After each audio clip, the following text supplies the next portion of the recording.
नमस्कार दोस्तों, मेरा नाम है अर्पित और आज के इस वीडियो के अंदर मैं आपको बताने वाला हूं कि कैसे हमें केस बेस्ड स्टडीज़ वाले क्वेश्चंस को सॉल्व करना होता है। और आज के इस वीडियो के अंदर मैं आपको बहुत सारे फिजिकल एजुकेशन के केस स्टडीज़ को भी सॉल्व करवाने वाला हूं।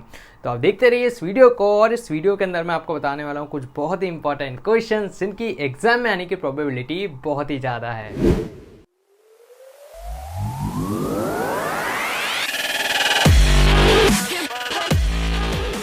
दोस्तों, सीबीएसई का जो टर्म 1 का फिजिकल एजुकेशन का सिलेबस है उसके अंदर जो पेपर है उसको 3 पार्ट्स में डिवाइड किया गया है, part A, part B, part C. और इसके अंदर जो पार्ट सी होने वाला है उसमें आपको केस बेस्ड स्टडीज़ के क्वेश्चंस मिलने वाले हैं। तो लेटेस्ट सिलेबस के अनुसार 12 क्वेश्चन आपको पेपर में देखने को मिलने वाले हैं और 12 में से किन्हीं भी 10 क्वेश्चंस को आपको डील करना होगा। तो यार आज के इस वीडियो के अंदर मैं आपको एक एक क्वेश्चंस को सॉल्व करके बताने वाला हूँ। तो सबसे पहले मैं आपको दिखा देता हूँ फिजिकल एजुकेशन का जो भी लेटेस्ट टर्म 1 का फॉर्मेट है वो। तो यार जो लेटेस्ट टर्म 1 का फॉर्मेट है वो आपका कुछ इस प्रकार रहेगा कि 3 सेक्शंस में यहाँ पर आपका कंप्लीट पेपर डिवाइडेड रहेगा। ए सेक्शन रहेगा जिसके अंदर 24 क्वेश्चंस आएंगे, कोई भी 20 क्वेश्चंस आपको करने हैं। देन बी सेक्शंस के अंदर 24 क्वेश्चन, कोई भी 20 क्वेश्चन करने हैं। एंड देन सी सेक्शन जो कि यार आपकी बार एक नया सेक्शन है और वो है केस बेस्ड स्टडी वाले क्वेश्चंस का सेक्शन। सर यहाँ पर टोटल 12 क्वेश्चंस आएंगे और 12 में से कोई भी 10 क्वेश्चंस अपने को यहाँ पर सॉल्व करने होंगे। और आज के इस वीडियो के अंदर मैं आपको यही बताने वाला हूँ कि इस प्रकार के क्वेश्चंस को कैसे सॉल्व किया जाए। देन वजह बाड़ी जो 90 मिनट का आपका कंप्लीट पेपर रहेगा वो OMR बेस्ड रहेगा, मतलब जो सारे ऑप्शंस रहेंगे वो MCQ बेस्ड क्वेश्चंस यहाँ पर आने वाला है। सो बहुत ही आसानी से अपन इस पेपर को यहाँ पर डील करने वाले हैं। आइए स्टार्ट करते हैं हम हमारे केस बेस्ड स्टडी वाले क्वेश्चंस को सॉल्व करना। देखो यहाँ पर मैं आपको कुछ बातें बता देता हूँ जिसको आपको ध्यान रखना है, और वो बातें कुछ इस प्रकार है कि कैसे हम केस बेस्ड स्टडीज़ वाले क्वेश्चंस को डील करें। देखो सबसे पहले तो हमें दिमाग से इस बात को निकालना होगा कि यार ये बहुत ही ज़्यादा नया है, हमें नहीं आएगा, कैसे हम इसको करेंगे, क्या करेंगे। यार मैं आपको बताऊँ ना तो ये सबसे ज़्यादा सिंपल क्वेश्चन रहते हैं। और कभी भी आप देखना कि जब भी क्वेश्चन में ज़्यादा इन्फॉर्मेशन दी हुई रहती है ना तो वो क्वेश्चन आपके लिए उतना ही आसान हो जाता है। तो same goes with case study, क्योंकि यहाँ पर आपको बहुत सारी इन्फॉर्मेशन दी हुई रहती है और क्वेश्चन आता है मात्र एक। तो यार बहुत ज़्यादा आसान हो जाता है इसको आंसर करना। देन सेकंड जो बात आपको ध्यान रखनी है कि यार ये आपके सिलेबस से ही डिराइव किया गया क्वेश्चन है। तो मतलब कोई भी ऐसा क्वेश्चन नहीं आएगा जो आपकी सिलेबस के बाहर हो, वैल्यू बेस्ड हो, क्योंकि यार ये केस स्टडी क्वेश्चन है जहाँ पर प्रैक्टिकल नॉलेज के बारे में आपसे पूछा जाएगा।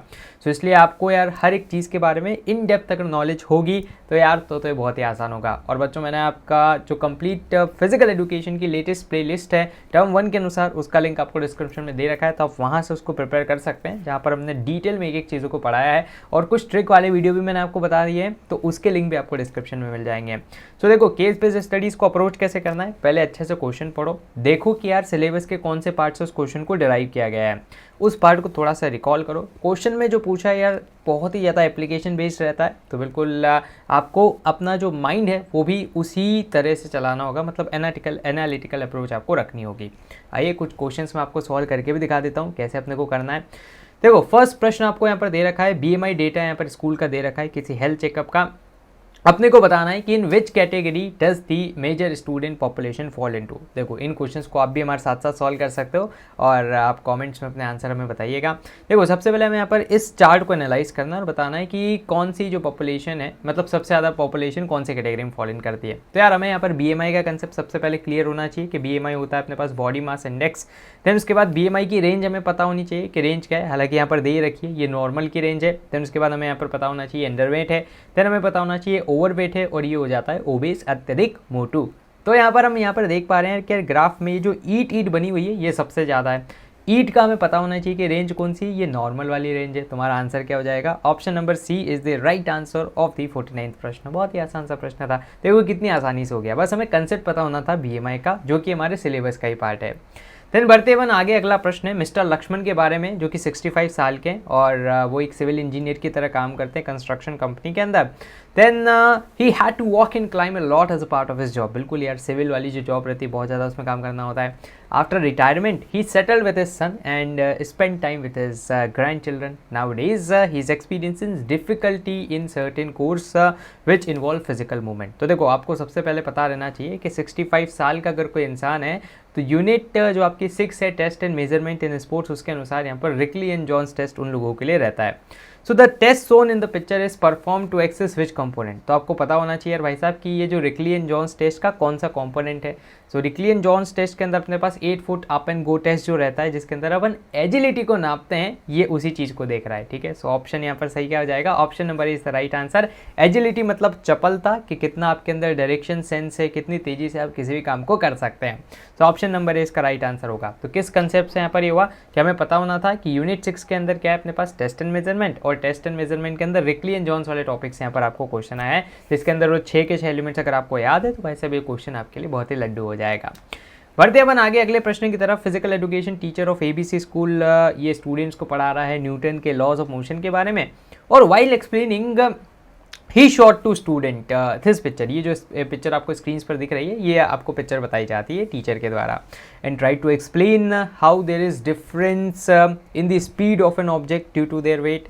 सो आप क्या बता सकते हैं कौन सा लॉ है? देखो यार बहुत ही आसान है, अगर आपने 8th chapter biomechanics in sports को पढ़ा है, सो वहाँ पर हमने इस प्रकार के डायग्राम के माध्यम से आपको बताया भी था कि अगर आप एक बेसबॉल और एक आप बॉलिंग वाली बॉल है ना, जिससे हम बॉलिंग एलए में जाके बॉलिंग करते हैं, सो अगर इन दोनों बॉल्स को आप सेम फोर्स से मारोगे तो यार जिसका वेट कम है, जिसका मास कम है, वो आगे जाएगी। तो force equals to mass into acceleration, Newton भाई का सेकंड लॉ। ठीक है, आईची न्यूटन, जो जेठा भाई की यहाँ पर शब्दावली में अगर हम बोलें जेठालाल, सो आईची न्यूटन का जो सेकंड लॉ है, Newton's law, second law of motion, उसके अनुसार क्या होगा यहाँ पर पटाक वैक आप करोगे तो क्या होगा, जो हल्की बॉल है ज़्यादा दूर जाएगी। तो बिल्कुल यार ये अपने यहाँ पर आंसर कर दिया। सो देखो मैं आपको रिलेट करके बता रहा हूँ कि कैसे आप जैसे ही क्वेश्चन आपके सामने आता आप इसको अपने चैप्टर के टॉपिक से रिलेट कर सकते हैं, उन कंसेप्ट्स को अपने दिमाग में रिवाइज करो और भाई साहब आंसर आपके सामने आ जाएगा।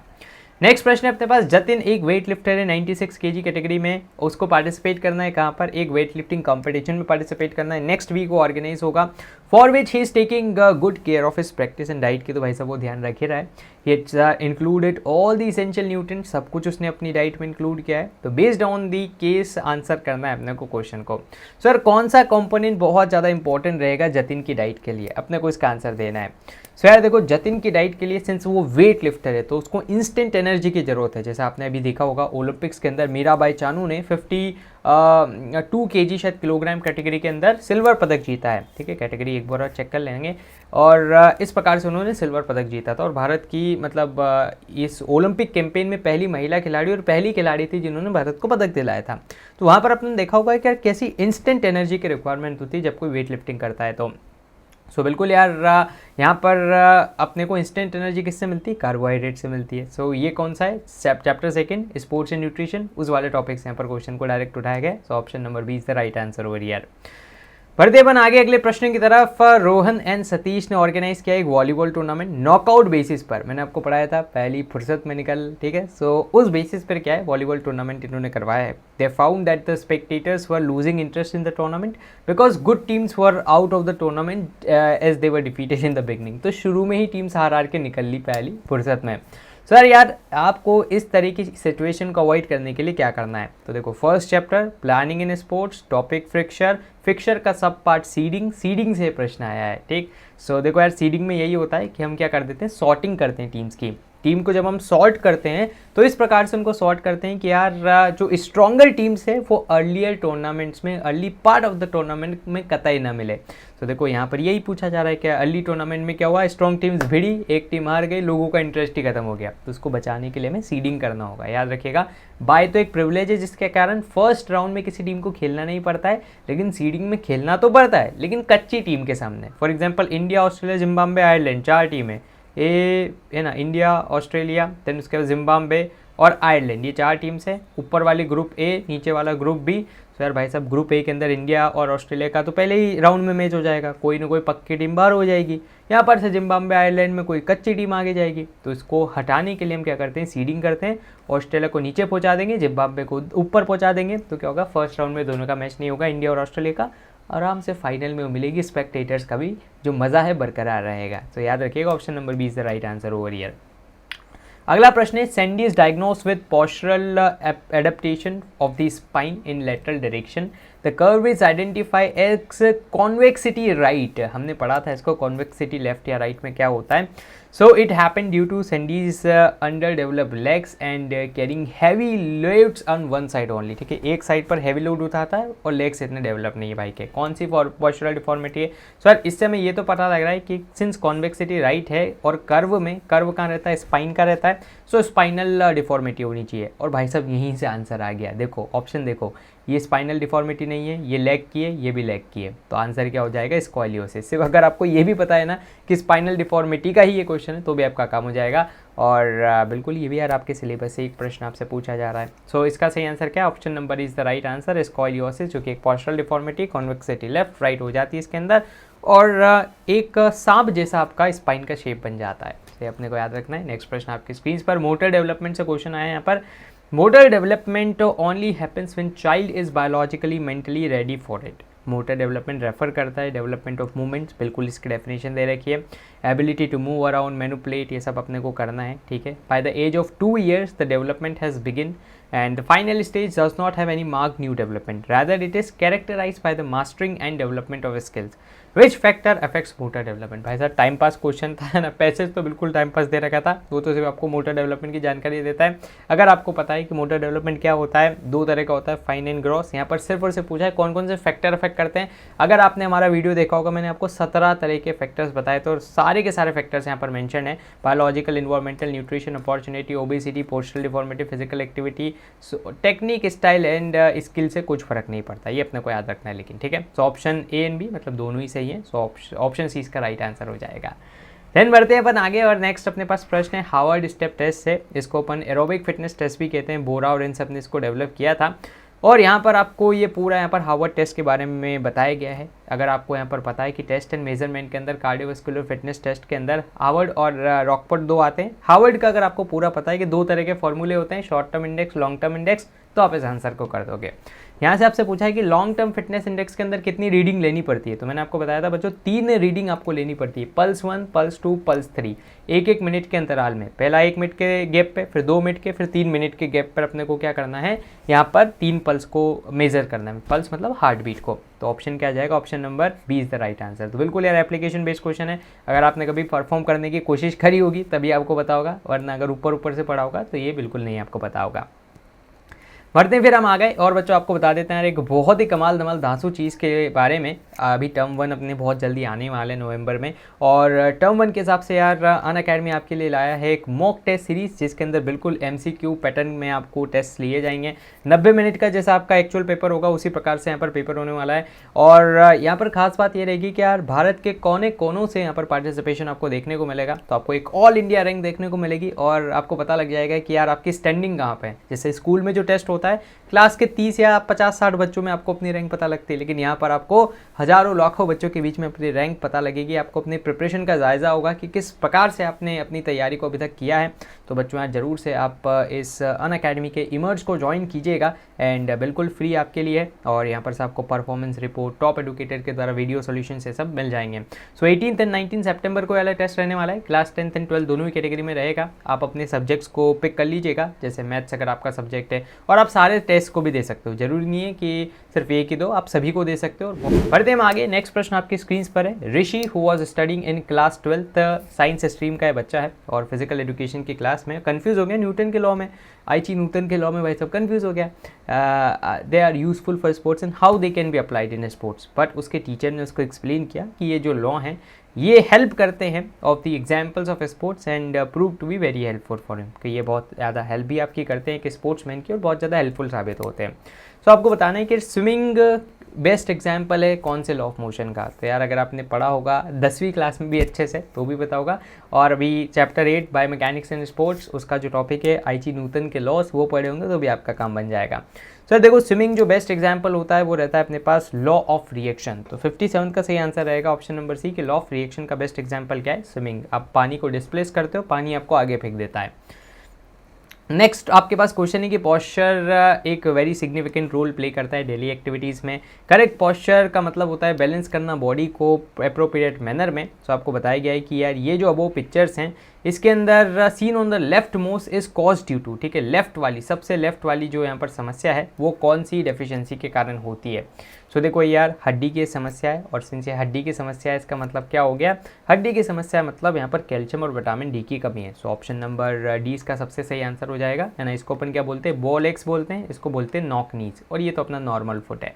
सो ये भी आपका पॉस्चर वाले चैप्टर का क्वेश्चन है। नेक्स्ट प्रश्न आपकी स्क्रीन पर आ गया है, और ये आपका रोटेशन वाले चैप्टर से है, types of movement, chapter 8 biomechanics and sports. यहाँ पर आपसे पूछा गया है कि फ्लेक्शन और एक्सटेंशन कौन से मूवमेंट के अंदर आते हैं। तो यार ये तो सबसे सदी का सबसे सिंपल प्रश्न है कि फ्लेक्शन और एक्सटेंशन एंगुलर मूवमेंट का पार्ट है, ठीक है। So option number B is the right answer over here कि फ्लेक्शन और एक्सटेंशन एंगुलर मूवमेंट का पार्ट होते हैं। इसका एक्सप्लेनेशन भी हम आपको बता देते हैं कि एंगुलर मूवमेंट क्या होते हैं, they are produce when the angle between the bones of a joint changes. जैसे यहाँ पर ये हमारा फॉर एग्जाम्पल मैं आपको कोहनी बता रहा हूँ, ठीक है। सो ये अपना पॉइंट है और जॉइंट्स वाला पॉइंट है। जब मैं अपने हाथों को यूँ करूँगा फ्लेक्स, तो यहाँ पर देखना आप एंगल जो है वो रिड्यूस होगा, जब इसको एक्सटेंड करूँगा तो एंगल बढ़ जाएगा।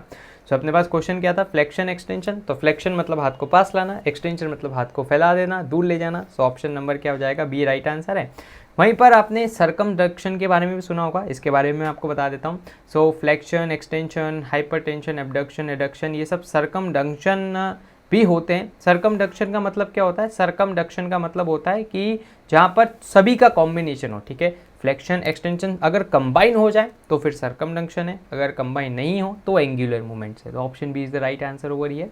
नेक्स्ट आपके पास चलते हैं हम, क्वेश्चन नंबर 60 है। यहाँ पर ABC school one of the reputed school है, और इसने क्या करा है, एक टूर्नामेंट को ऑर्गेनाइज करा है। लेकिन टूर्नामेंट में क्या हो गया, बहुत सारी टीम्स यहाँ पर पार्टिसिपेट करने आ गई। So large number of teams यहाँ पर पार्टिसिपेट करना चाहती है फिक्चर में, तो आपको किस प्रकार का फिक्चर बनाना होगा। तो यार chapter first planning in sports, और उसके अनुसार अगर बहुत ज़्यादा टीम हो तो आपको नॉकआउट मतलब पहली फुर्सत में निकल वाले फिक्चर को यहाँ पर ड्रॉ करना होगा। So option B is the right answer over here.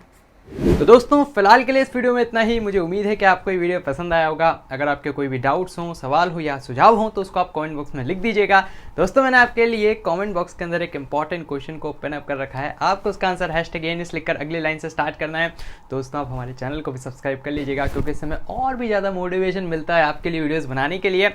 Subscribe button के पास बने एक बेल आइकन को भी आप जरूर से दबा दीजिएगा, ताकि हमारे चैनल के लेटेस्ट नोटिफिकेशंस आपसे मिस ना हो। तो दोस्तों धन्यवाद, जय हिंद, जय भारत।